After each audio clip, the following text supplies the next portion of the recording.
Hello and a very good morning. You're watching the Breakfast News right here on Rajya Sabha television with me, Frank Pereira. Let's begin with the latest headlines. In a diplomatic coup of sorts, India and Sri Lanka signed civil nuclear cooperation deal. India to help build its nuclear energy infrastructure, including training of personnel. Patna High Court bars Manji government in Bihar from taking any policy decision ahead of the floor test. Governor to take a final call on Nitish's faction's demands to sit in opposition. CPI leader Pansare is stated to be in a critical condition after being shot by assailants. Protests break out in Maharashtra demanding arrest of the gunman and a thorough probe. US-based Bloomberg Philanthropies to help center develop smart cities across the country. Former New York mayor meets Prime Minister, signs deal to cooperate. And talks fail in Brussels after Greece rejects Eurozone demand to extend bailout period as time runs out for a fresh compromise. Our top focus on the bulletin this morning: India and Sri Lanka are to cooperate on the use of civil nuclear energy besides enhancement of economic and cultural ties. 4 agreements were signed after visiting Sri Lankan President Maithripala Sirisena met Prime Minister Narendra Modi in New Delhi on Monday. The landmark visit by the new Lankan president is seen as an opportunity for both sides to rescript and reboot ties. A ceremonial state welcome to the new man in charge in Sri Lanka as India looks for a fresh impetus to strategic, economic and cultural ties that had turned frosty in recent years. The fact that President Sirisena's first overseas visit is to India itself indicates the importance he is willing to give to the relationship, an opportunity to set fresh directions. The External Affairs Ministry laid out great expectations from the visit. We expect as close and friendly neighbors to discuss all aspects of our relationship. These include matters of an economic and commercial nature, matters which are unique to India and Sri Lanka in terms of our development partnership, and other issues of interest to both our countries. After the customary Rajghat visit, President Sirisena and Prime Minister Modi held detailed talks on bilateral economic and cultural issues. The two sides promised to unlock the vast potential of economic cooperation, with India committing on being Sri Lanka's biggest trade partner and greater balance of trade. Besides agreeing to continue discussions on connectivity, fishermen and defence cooperation, the two sides have signed 4 agreements. The first on cooperation on peaceful uses of nuclear energy, an MOU on joint participation in the Nalanda University project, an MOU on cooperation in agriculture, and a 3-year program on cultural cooperation. Bilateral agreement on civil nuclear cooperation is yet another demonstration of our mutual trust. This is the first such agreement Sri Lanka has signed. It opens new avenues for cooperation, including in areas like agriculture and healthcare. In the last month since he took power, Sirisena has sent out signals of mending fences with Tamils alienated during Rajapaksa's rule and the civil war, and a slowdown in reaching out to China. From that, India has shown a keenness to take the relationship further. Bureau Report, Rajya Sabha Television. Meanwhile, the PDP and the BJP are working on a common minimum program for a coalition government in Jammu and Kashmir. Both parties are keen to put a new dispensation in place before the budget session, but there's still much ground to be covered before this. Here's a report. 50 days after Jammu and Kashmir got a fractured mandate, the PDP and the BJP are injecting a sense of urgency into their talks to form a coalition government. But the road ahead is not easy. The BJP feels many issues still need to be ironed out. It's important that all the issues are discussed, deliberated and ironed out before a concrete move is made towards government formation, and hopefully such a situation, a conclusion of these discussions will happen very soon. The PDP has an 11-point proposal. The BJP is yet to agree on a few of these proposals the PDP is seeking clarity on. dialogue with Pakistan and the separatist leaders of Kashmir, removal of FSPA from the valley within a year, freeing land controlled by the army, status quo on Article 370, return of power projects, Indus Water Treaty compensation, free travel and trade between Kashmir and Pakistan occupied Kashmir, status quo on West Pakistan refugee settlement, coal mine allotment and return of jailed youths outside the state, among other things. There are more areas of convergence now as a result of talks between and informal talks than there are areas of divergence. But we have faith in our leadership to skillfully negotiate. I think they can have consensus on this thing. They should be able to forge some consensus. But I think ultimately, I think the PDP line will have to prevail because I think politically, if you look at what happened in Delhi in the election, the BJP really doesn't have much bargaining power. And people of Jammu and Kashmir know that if BJP is not able to form the government in J&K this time, they're not going to ever have such a chance again. The PDP has formed a 6-member team that will meet Finance Minister Arun Jaitley on Tuesday. Jaitley is the BJP's negotiator for the government formation. In principle, the BJP has agreed for a 6-year term for Saeed, while the party will hold the post of Deputy Chief Minister, which is expected to be given to State BJP leader Nirmal Singh. Bureau Report, Rajya Sabha TV. Meanwhile, protests broke out in Maharashtra after veteran CPI leader Govind Pansare was shot along with his wife by unidentified assailants yesterday. With at least 2 bullet wounds on the chest, Pansare is still said to be in a critical condition. The protesters threatened to intensify their stir if the assailants were not arrested in a day. His party claimed that Pansare faced threats from communal forces. CPI workers staged a protest after their leader Govind Pansare was shot on Monday by unidentified assailants. The gunmen who came on a bike fired 5 bullets at the couple. Both are critical and have been admitted to Astaradhar Hospital. The attack, termed wanton by CPI, sparked protest, with agitators demanding immediate arrest of the assailants. They have threatened to intensify the stir if no action is taken within a day. Maharashtra का police commissioner और महाराष्ट्र का गृह मंत्री आज हमको appointment देने की हालत में नहीं, इसलिए हम यहाँ पे अभी रास्ता रोको करने जा रहे हैं. इसलिए अभी रास्ता रोको भी करेंगे और 24 घंटे में अगर वो सुपारी देने वाला और मारने वाला नहीं मिलेगा तो हम निश्चित रूप से महाराष्ट्र बंद भी करेंगे. The police have formed teams to investigate the case. The chief minister has assured to nab the culprits soon. Political parties condemned the attack on the veteran leader in one voice. The left parties have called for a thorough probe into the case. अत्यंत धक्कादायक आणि निषेधार्ह अशा प्रकारचा हल्ला आहे आणि पोलिसांनी आता तातडीने 10 टीम्स तयार केलेल्या आहेत. हल्लेखोरांना पकडण्याचा प्रयत्न सुरू आहे. सगळी नाकाबंदी केलेली आहे. मी स्वतः एसपींना सांगितलंय की कुठल्याही परिस्थितीमध्ये तातडीने We seriously will take up this matter with the government, the state government, and if necessary by the central government, because these sort of killings are becoming a sort of a routine matter in Maharashtra. और गोविंदराव पानसरे जैसे एक बुजुर्ग जो नेता भी है, जो एक बहुत बड़े लेखक है, विचारवंत है, उसके ऊपर, उसके पत्नी के ऊपर इस प्रकार से खुलेआम कोल्हापुर में गोली चलती है, तो मुझे लगता है हमारे लिए, इस राज्य के लिए ये शर्म की बात है. Sources at the hospital said that Uma Pansare is out of danger. However, the condition of Govind is still critical since he has lost a lot of blood after the attack.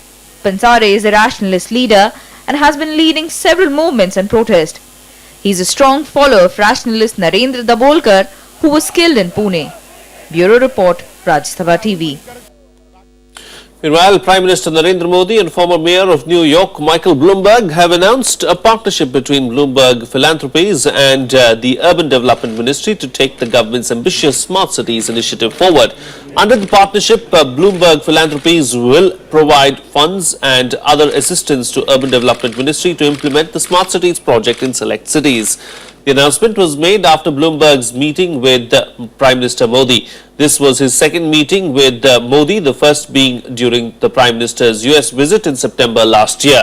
Earlier, Bloomberg met Urban Development Minister Venkaiah Naidu and discussed various urban development issues, including the Smart City project. Moving on now, India is the largest importer of defence equipment. It's a situation that the government is hoping to change soon, mainly by focusing on its make and buy in India policy. The upcoming defence budget is expected to give shape to the government's intentions by including funds to encourage indigenization and modernization of our military equipment.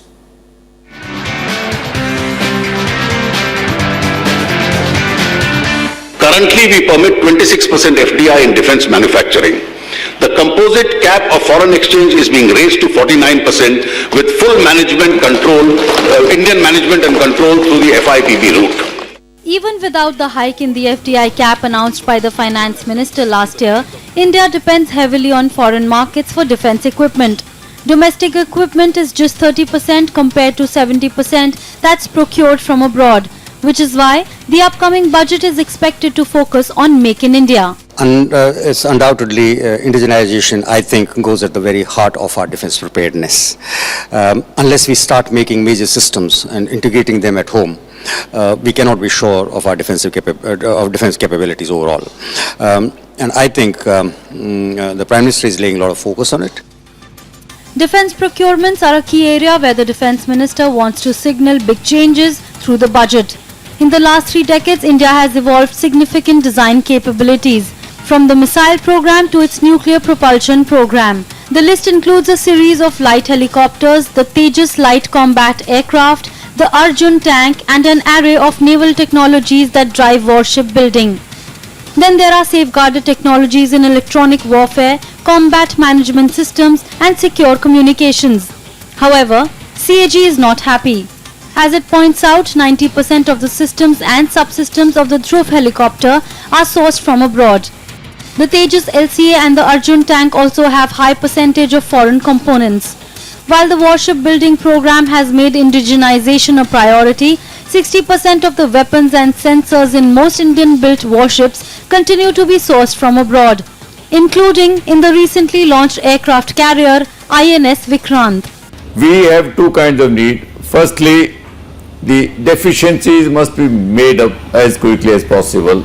In that, money is not the only problem. The procedures need to be straightened out. To give confidence to the outsiders who are willing to invest into India in various infrastructure developments, is they have to be confident that the country is secure, and of course the procedure should be simplified so that they do not run from pillar to post and hit a wall ultimately. Currently, there are 17 main companies in India that are into defense manufacturing. They service approximately 12 lakh strong armed forces in what happens to be the 3rd largest army, the 4th largest air force, and the 7th largest navy in the world. The upcoming defense budget has the task of strengthening of all the 3 defense forces with the help of bringing in more and more latest arms and equipments. Many experts feel that the key issue is not indigenization alone, but also the export policies that govern defense equipments. The government has announced its intention to simplify procedures so that more firms can invest in defense manufacturing. While the government continues to be persistent about its Make in India policy, when it comes to indigenization in the defense sector, a lot of questions are raised. With the union budget just round the corner, hopes are high over more and more allocations for indigenization and Make in India in the defense sector as well. Palak Sharma in New Delhi for Rajya Sabha TV. Moving on now, Bihar Chief Minister Jitan Ram Manjhi suffered a setback after the Patna High Court restrained his government from taking any policy decisions. The court said that Manjhi can only work on routine matters till majority is proved on the floor of the House. Reacting to the court's order, Manjhi said that he has no intention to recommend President's rule in the state. Claiming that he will win the trust vote, Manjhi alleged that Nitish's camp was trying to frighten MLAs by spreading rumours that he was conspiring with the BJP to have President's rule imposed. He accused his rival of parading bogus MLAs at the Rashtrapati Bhavan last week. Meanwhile, Governor K.N. Tripathi has decided to take a final call tomorrow on Nitish Kumar faction's demand to be recognized as opposition in the Assembly. He earlier held an all-party meeting to discuss the ongoing crisis. माननीय उच्च न्यायालय पटना में हमने लोकहित याचिका दाखिल किया था कि अल्पमत की सरकार के द्वारा जो फैसले लिए जा रहे हैं बिहार के अंदर में, उससे राज्य पर वित्तीय अधिभार पड़ेगा। Governance had become the biggest casualty in Bihar after split with BJP. It is not only during Maji's regime, but even during Nitish Kumar as the chief minister without BJP. Well, it's time for a short break now, but coming up on the other side, Egypt targets Islamic State bases after it beheaded 21 Egyptian Christians. That and much more. Stay tuned. We'll be right back.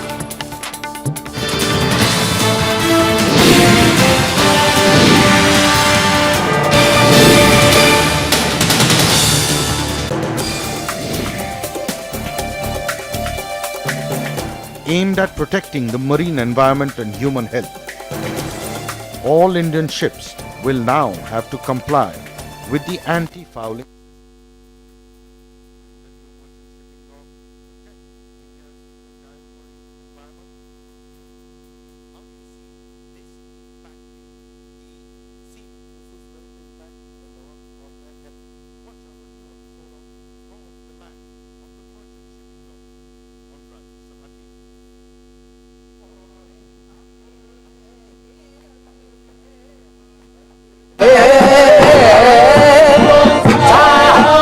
Rajya Sabha TV की इस special report में हम आज आ पहुंचे हैं दिल्ली के कव्वालों की तलाश में। दिल्ली के हैदर हसन निजामी एंड ब्रदर्स की इस पार्टी के बीच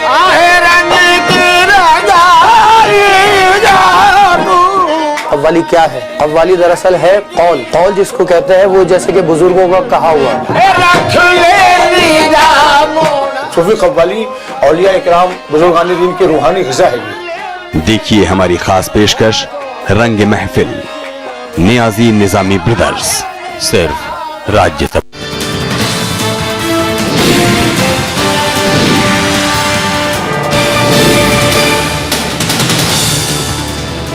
Welcome back. You're watching Rajya Sabha television. Well, Nobel laureate and child rights activist Kailash Satyarthi seeks a new law to keep a check on child labour in India. He rooted for amendment to the Child Labour Prohibition and Regulation Act in the upcoming session of Parliament, which could ensure rehabilitation.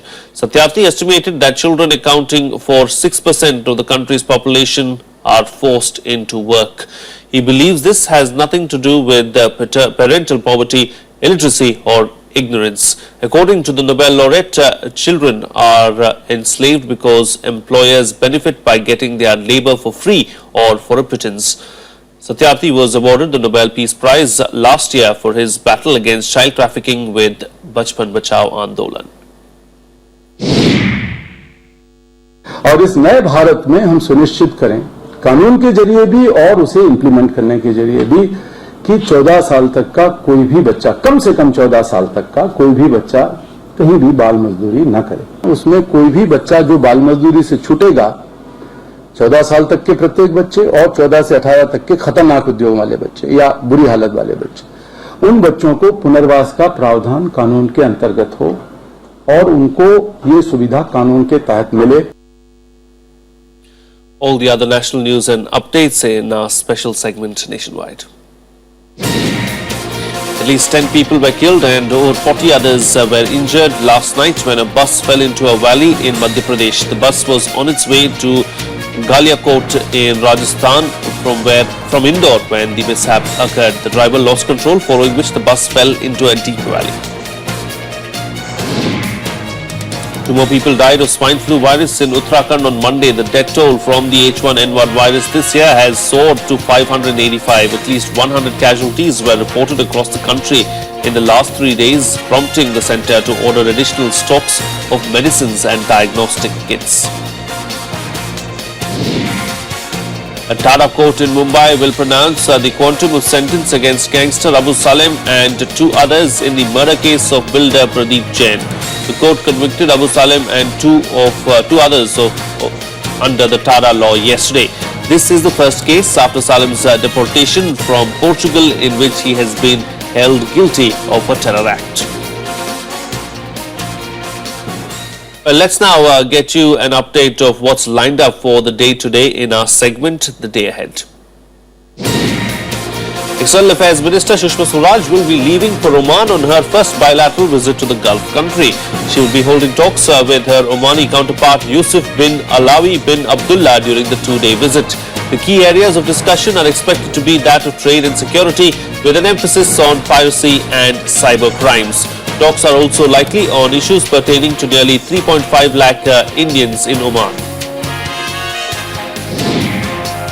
Our Deputy Chief Minister of Maharashtra, R.R. Patil, will be given a state funeral today with full honours. Patil passed away on Monday after a prolonged illness. Maharashtra Chief Minister Devendra Fadnavis said that his demise has been a setback to the state. Top leaders of the NCP and other parties too paid their last respects to R.R. Patil at the party office in Mumbai. The Supreme Court will be hearing the centre's plea against telecom auction node to Bharti Airtel and Reliance Telecom. The centre has challenged an order passed by the Tripura High Court allowing telecom firms to submit two bids for a total of 8.8 MHz spectrum in the Northeast Circle. According to the Additional Solicitor General, the order completely upset the policy behind spectrum auction and could have a serious implication on the entire tendering process. Moving on to some international news now. Talks between Greece and its Eurozone creditors collapse, heightening concerns that the country is edging closer to a disruptive exit from the single currency. Greece was told that talks would recommence only if it was willing to extend its bailout package. But Greece said that it would not accept prolonging the bailout out for 6 months, but hopes to find a solution soon. Talks between Greece and the European Union finance ministers to reach an agreement over bailout has collapsed. Greece rejected an EU offer to extend its current bailout, claiming the Eurozone demands to be unacceptable. We were offering to refrain from effectively implementing our own program, the program that we were elected to implement, for a period of 6 months. And all we were getting back was a nebulous promise of some flexibility that was never specified. Under those circumstances, ladies and gentlemen, it proved impossible for the Greek government, despite our infinite goodwill, to sign the offered communiqué. Greece finance minister said he was prepared to agree a deal, but under different conditions. But the head of EU negotiator warned that there were now just days left for talks. We stand ready to work with the Greeks. We think that the best way forward is to get an extension of the current program. Once we have that, which would require, of course, the commitments also of the Greeks that they are serious about this. And once we have that, we can then talk, or they can talk with the institutions on the flexibility, how to change it, make changes within the program. That still is our preferred option. The unexpectedly rapid collapse raised doubts about Greece's future in the single currency era after a new government vowed to scrap the €240 billion bailout, reverse austerity policies and end cooperation with EU and IMF inspectors. Greece's current bailout expires on 28 February. Any new agreement would need to be approved by national governments, so time is running out to reach a compromise. Without a deal, Greece is likely to run out of money. Bureau Report, Sabha TV. Some more international news now. Egypt bombed more Islamic State targets in Libya just hours after the terror group released a horrific video purportedly showing the beheadings of 21 Egyptian Christians. There have been worldwide calls for action against the Islamic State as the militant group rapidly grows in strength. Egypt hitting back with all its might against the IS targets in Libya. F-16 jets targeting Islamic State camps, training sites and weapon storage areas. The offensive comes after Islamic State militants released a video apparently showing the brutal beheadings of 21 Egyptian Christians. The airstrikes have raised concerns across the border, with Libyan government terming the air raids an assault on its sovereignty. It accused Cairo of exporting its political crisis abroad. تطالب حكومة الإنقاذ الوطني المجتمع الدولي وعلى وجه الخصوص مجلس الأمن بتحمل مسؤولياتهما تجاه الشعب الليبي وإدانة هذا العدوان الآثم وممارسة الضغط على السلطات المصرية لإيقاف. There is apparent shock and anger in Cairo as Egyptian President Abdel Fattah el-Sisi vowed revenge after the video emerged. Protesters expressed outrage over the killings questioning whether the government was too late to join the fight against the Islamic State. احنا عايزين حق اخواتنا اللي ماتوا، احنا عايزين الدولة المصرية تحمي اخواتنا اللي لسه في ليبيا ترجعهم بالسلامة، عايزين الدولة المصرية اللي بندفع فيها ضرائب عشان خاطر تحمينا من الارهاب جوه وبره مصر، تحمينا فعلا ما يبقاش كلام وخلاص. ما دام انتوا عرفتوا مكان داعش النهارده وضربتوه، طيب ليه ما ضربتوش داعش من 50 يوم لما خد اخواتنا ورجعتوهم بالسلامة؟ Hundreds of mourners gathered for the funeral service of those killed in the small Egyptian village. As condolences poured in from across the globe, Pope Francis too joined in condemning the killings and calling an end to the unjust aggression. Bureau Report, Rajya Sabha TV. Let's now bring you up to date with the other international news from around the world in our Globus. Fighting between Ukrainian forces and pro-Russian rebels continues more than a day after a ceasefire was due to kick in. Pro-Russian rebels pounded and encircled Ukrainian government forces on Monday as a battle raged for the eastern town of Debaltsev. Rebels have been advancing on the Ukrainian-held town since January and now have a Ukrainian unit all but encircled. At least 30,000 people gathered in Copenhagen to remember the victims of the deadly attack on a synagogue.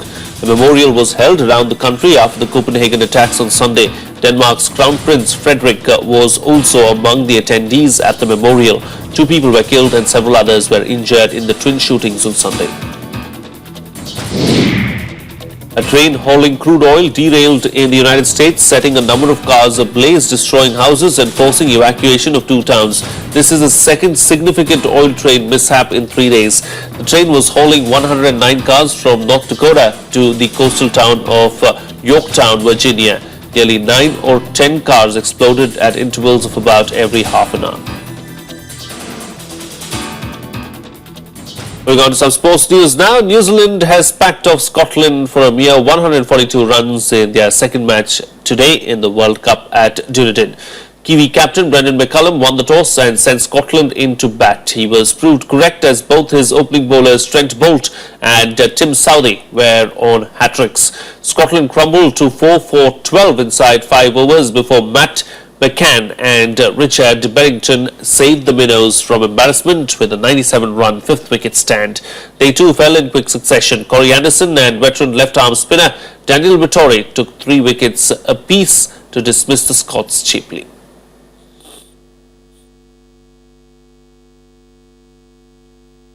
Well, that's it on this edition of the Breakfast News. Thank you so much for watching. Have a great day.